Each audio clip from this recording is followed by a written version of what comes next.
Hi, it's Tracy. Welcome back. I'm from Bulgng, and today we're talking about do's and don'ts for a bulging disc pain sufferer.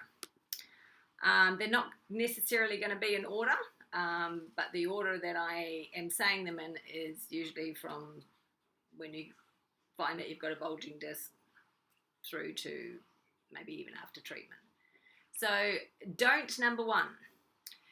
If your bulging disc is in your lower back, then try to avoid sitting for longer than 20 minutes at a time.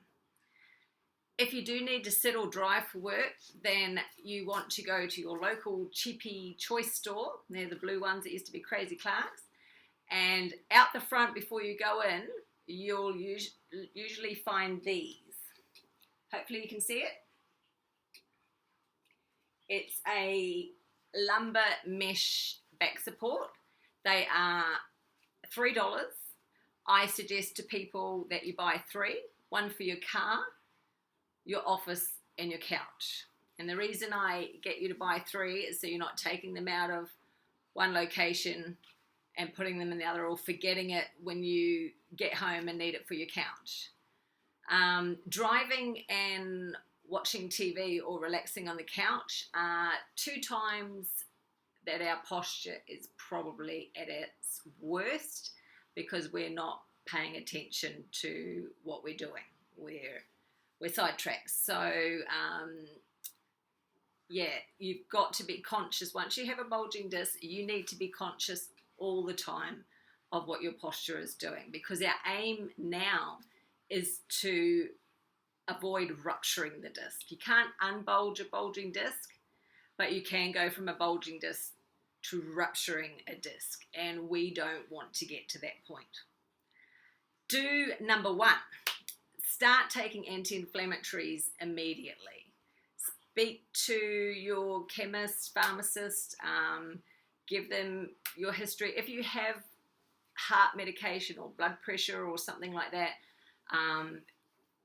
they'll need to recommend something with those conditions in mind. Personally, my husband and I have always found that Voltaren, 25 milligrams, which you can buy over the chemist counter, has always sort of worked for most of our pain. Specifically, my bulging disc pain was a lot more severe, and for that reason, I asked the doctor for prescription medications, a day one where I could function and focus while being pain-free, and a night one which would help knock me out so I could get the sleep I needed to repair. He got that wrong on many occasions, but we won't go there. I have since found a natural pain management system that I don't provide personally. I recommend that as part of your treatment plan, and he's a referral not far from where I am in Shayla Park, but it works fast, it's effective, and it allows your body to get out of pain while we go through the steps in treating it and aligning it and working with you. If anti-inflammatories are not providing you with total pain relief, could be a couple of reasons. Maybe you're not taking enough for your amount of pain. Maybe you're not taking them frequent enough. A lot of people take anti-inflammatories and as soon as they're pain-free, they stop. It's not enough to flood the whole body with anti-inflammatories, which we need to give the body its break so it can repair, not under the constant strain of being in agony and that constant pinging. So I say to my clients, it's not the time to say, I don't want to take pills. It actually is the time to take pills. You need to get that inflammation down as fast as possible. In the initial stages, because we don't want this pain prolonging into the stages of long-term chronic pain. We really don't.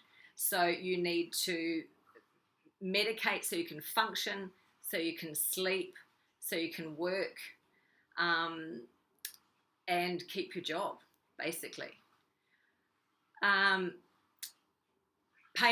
pain management system that I recommend is covered in my consultations and treatment plans. So I'll go into that further when we're talking face to face. Don't number 3, don't freak out. It's an easy one to say, not an easy one to do. But depending on the severity of your bulging disc and what treatment you decide to embark on, whether it's the treatment plan the doctor set out for you, or a friend has, a guy or a girl that they want you to see, whatever way you decide to go, your pain is not going to last forever. Your body always has to find a way to heal itself from pain. It's just how long can you handle it before it does. And the decisions you make right from the start determine how long that takes and how much it costs, definitely. But you won't be in pain forever. I've taken a lot of that guessing work and cost probably out of my client's journey, because I've done the legwork myself. I've spent a fortune. Bulging discs are not cheap. But because of that, hopefully I can save you guys a bit of money and have a shorter length of time in pain. Don't number 4, rest. This is a don't. No. Resting makes pain worse for bulging discs, believe it or not. Seems illogical, but it's true. Be sensible, of course. Going and riding a mountain bike off-road for 2 hours is obviously not smart, but find the low-pack middle ground. Water walking, even jogging in the water is a great option, but a slow stroll will help circulate the blood around the damaged disc and keep the inflammation down. The last couple of seasons I've taken up swimming, which has been interesting because I hadn't put my head underwater for about 20 years and wasn't sure I could actually remember how to. But with a few injuries I have on at the moment, I'm not able to do gym, and I've learnt to love the swimming. It's been so gentle on my body. I look forward to it 5 mornings a week now. It's a wonderful way to start the day, and it is kind on your body while you're repairing, but it also does get you moving, and it can actually be quite a physical sport depending how much you want to put into it. But start slow with the walking. You're not out to power walk straight off the bat. You're just out to get to move, and as that walk goes on, the best thing you can do is speed it up. When I used to walk around the block, I would look like Hunchback from Notre Dame. It was a very severe sideways gimp limp is what I used to call it. And I wasn't out to do exercise. I was just out to get moving, to keep the pain and the inflammation down. By the time I got 3/4 of the way around the estate, I had straightened up quite a bit. By the time I got home, for a very brief time, I wasn't feeling anywhere near the pain that I started out with. So you do need to keep moving. You really do. It will help you, and whatever way that it's possible, just keep it low impact for now. With summer, great for swimming. Winter, I'm sure you'll find something. Yoga with a bulging disc, I'm not a fan. It can be quite extreme and exhausting to a normal person, but someone under the condition of bulging disc, there are certain exercises that you should not be doing that they teach you in a yoga class that could be quite detrimental. So you want to do a bit of research on Google about those sorts of things. It's all there. I often get clients to go for a short walk before they drive home, especially if they've come in with bulging discs. So bring your sneakers or some comfortable footwear. Do number 3, always remember, core is king. I am not going to show you my lack of abs at the moment. I'd rather refer you to the About Me page when I had them. However, if you happen not to know what your core is, seriously, think of your abdominal muscles wrapping around your midsection like a corset. When you contract or tense the core, it helps take a great deal of pressure off your spine by distributing the weight through the core or the corset. One of the main reasons we are susceptible to bulging discs is due to the fact that our entire upper body, 80% of the body's mass, is sitting on a vertebrae half the size of your fist. The only other support this vertebrae has is your core muscular structure. And if it only works, it only works when you decide to contract it. This is a conscious process, not like the unconscious contraction of the heart muscle. You actually have to decide to switch your core on. If you're new to this concept, then it's the action you would do when you go to do a sit-up.